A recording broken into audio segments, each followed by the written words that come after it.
I'm Jeff Wilbee, and I just have the great privilege of standing here in the United Nations office in Vienna, Austria.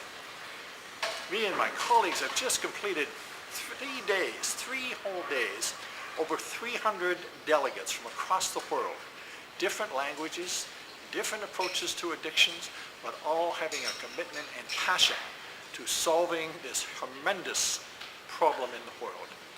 Hundreds of thousands of people we know die each year because of the use of drugs, both legal and illegal.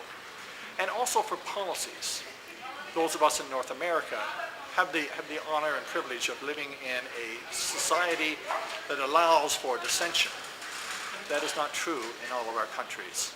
So for me, it's a tremendous privilege of the past 3 days to be part of listening and dialoguing, and in some cases getting some rather animated discussion, if I can put it that way, as you can imagine if you were here.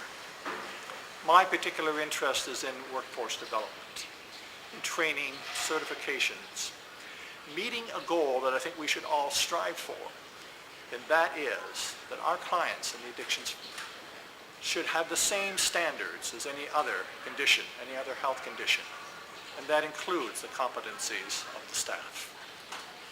So I was most pleased to end these 3 days with 3 statements around workforce development in those 3 resolutions that were hammered out in this very, very wonderful building. They include the capacity of the workforce. Twice that is mentioned. And also they talk about professional development. We need to find a way that we can come to grips with and come to agreement on what those standards might be, whether I'm in Sri Lanka, a beautiful country like Austria, or my own country, Canada.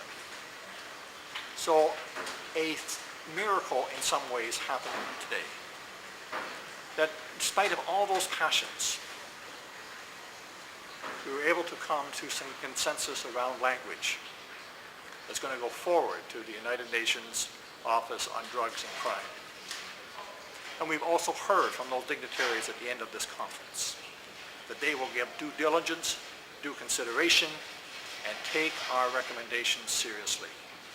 I really believe that I've been part of experiencing what people will look back on 10 years from now to say that was a moment.